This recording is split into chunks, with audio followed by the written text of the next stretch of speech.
Jatuh bangun dalam bisnis adalah proses yang harus dijalani untuk meraih kesuksesan. Halo semuanya, nama saya Michael. Selamat datang di channel saya, Sikutu Buku. Kali ini saya akan bahas kisah inspiratif dari Rico Huang, CEO dari PT Alona Indonesia Raya. Seorang anak muda yang sempat terkenal karena membeli Ferrari pada saat usianya 24 tahun. Sebelum kita mulai, saya mau mengucapkan terima kasih buat Thomas Ginting yang telah memberikan 10 es krim stroberi. Selain itu, terima kasih juga buat puluhan pendukung yang sudah memberikan es krim stroberi. Kalau kamu mau dukung Sikutu Buku, cek linknya di kolom komentar ya. Rico Huang lahir pada tahun 1995. Dia memulai usahanya boleh dibilang dari nol karena tidak berasal dari keluarga yang kaya raya. Bahkan, keluarganya sempat terkena musibah ketika dia kecil. Rico pun awalnya tidak berniat ingin menjadi pengusaha. Motivasi awalnya hanya ingin punya uang jajan saja. Namun, ketika Rico masih duduk di bangku sekolah dasar, rumah orang tuanya terbakar dan semua aset orang tuanya juga ikut hangus. Kejadian ini lalu membuat orang tuanya menanamkan pikiran di benak Rico untuk mencari uang sejak kecil. Awalnya dia tidak paham apa maksud perkataan dari ayahnya. Namun sejak kecil, Rio harus ikut membantu bisnis keluarga yang bergerak di bidang jam tangan dengan menjaga toko. Masa kecilnya saat itu membuat dia cukup tersiksa. Maklum saja, dalam setahun hanya ada 2 hari libur, yaitu saat Imlek dan Tahun Baru. Melihat kondisi ayahnya yang bekerja keras menjaga toko dari pagi hingga malam setiap hari, membuat Rico ingin mengambil jalan yang berbeda. Dia tidak ingin masa depannya dihabiskan dengan menjaga toko setiap hari. Rico pun mulai berbisnis saat dirinya ada di bangku SMP dengan mengambil barang dagangan berupa aksesoris HP dari saudaranya. Modal yang dia gunakan saat itu berasal dari uang jajan dan angpaunya. Namun sayangnya, bisnis yang dijalankan oleh Rico gagal akibat persaingan harga yang sangat ketat. Dia tidak menyerah dan mencoba lagi bisnis yang lain. Saat duduk di bangku SMA, Rico mencoba bisnis yang beragam, mulai dari berjualan nasi uduk, usaha kredit handphone, hingga berjualan aksesoris handphone. Rico juga sempat berjualan mie ayam, namun usahanya hanya bertahan 4 hari saja karena terus merugi dan kehilangan modal 15 juta rupiah. Kegagalan bisnis tidak membuat Rico menyerah. Kemudian saat duduk di bangku kuliah, dia pun sempat di drop out. Ada 2 alasan. Pertama karena jarak, dan kedua karena Rico tidak suka diatur, tidak mengerjakan tugas, dan sebagainya. Dia akhirnya keluar dan melanjutkan usaha yang dikembangkannya. Di momen itu, ibaratnya Rico tidak punya pilihan. Karena statusnya sudah drop out, mau tidak mau harus melanjutkan usahanya. Memilih untuk bekerja juga cukup sulit, mengingat hanya lulusan SMA. Keputusan yang diambil oleh Rico memang tidak mudah. Dia merupakan satu-satunya mahasiswa di angkatannya yang tidak lulus kuliah. Ditambah lagi, banyaknya omongan dari orang sekitar yang mencemooh dan meragukan masa depannya karena tidak lulus. Semua hal ini tidak mematahkan semangat Rico untuk mengejar mimpi yang dia inginkan. Rico pun lalu mengikuti banyak pelatihan bisnis sesuai minatnya agar bisa belajar dengan cepat. Berbagai pelatihan telah diikuti oleh Rico sejak zaman dulu. Kegiatan ini bukan hanya meningkatkan pengetahuannya, tapi juga jaringan komunitas peserta yang mengikuti pelatihan tersebut membuka wawasan Rico. Dia mengaku banyak hal dipelajari soal bisnis ketika dia banyak bergaul dan bertemu banyak orang. Pada tahun 2011-2012, Rico mulai berjualan aksesoris handphone online di toko Bagus dan Kaskus.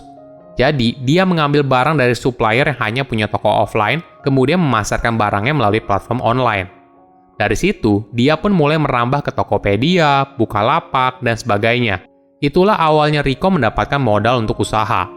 Saat itu, masih banyak orang yang merendahkan usaha online, karena ini merupakan sesuatu yang baru bagi mereka. Hasil keuntungan yang didapat lalu digunakan oleh Rico untuk membeli 8 akun Twitter seharga 50 juta rupiah. Ini merupakan strategi untuk mengiklankan usaha aksesoris handphonenya. Rico bercerita, dalam sehari dia bisa mendapatkan 200 hingga 500 leads. Sebagai informasi, leads adalah seseorang yang sudah tertarik terhadap sesuatu yang kita tawarkan. Nah, ketika animo pengguna Twitter sudah turun, Rico melakukan strategi yang sama dengan Instagram, yaitu membeli akun dengan followers yang tinggi.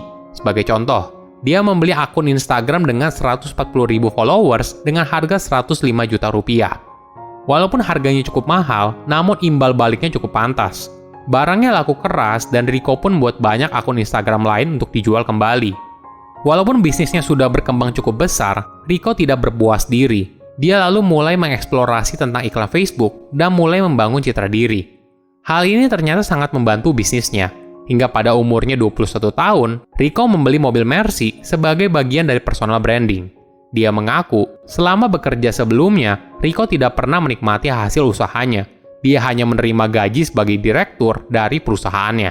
Barulah kemudian, dia menggunakan uang bagi hasil dari usahanya untuk membeli Mercy. Maklum saja, bisnis yang dia jalani sangat erat dengan kepercayaan. Jadi, dengan hadirnya mobil mewah, secara otomatis meningkatkan kredibilitas Rico sebagai pengusaha. Sama halnya ketika dia membeli mobil Ferrari. Selain meningkatkan citra dirinya, mobil ini juga membantu Rico untuk masuk ke dalam lingkungan yang baru, misalnya ke komunitas mobil Ferrari. Dari situ, dia jadi kenal banyak orang baru, dan tidak menutup kemungkinan adanya peluang bisnis di masa depan. Ada cerita yang menarik. Dulu ketika kecil, Rico pernah mencetak gambar mobil Ferrari dan kemudian menempelkan gambar tersebut di dinding kamarnya. Hingga akhirnya, ketika berusia 20-an, impian yang awalnya hanya ada di kertas, kini menjadi kenyataan. Mobil mewah bagi Rico adalah investasi, karena ini merupakan bagian yang cukup penting dalam menunjang bisnis yang dijalankan. Walaupun sukses, Rico merupakan orang yang cukup rendah hati. Dia tidak segan memberitahu kalau mobil Mercy yang dia beli merupakan mobil bekas dengan harga 400 juta rupiah, dan mobil Ferrari yang dia beli merupakan tipe yang paling terjangkau di kelasnya. Bisnis Rico pun tidak selalu berjalan mulus. Dia pernah mengalami tantangan bisnis yang cukup berat hingga harus meminjam uang kepada orang tuanya. Waktu itu, Rico berjualan aksesoris handphone dan memberikan hutang kepada orang lain. Namun, hutang dari orang tersebut ternyata tidak dibayar ke Rico, malah digunakan untuk membeli narkoba.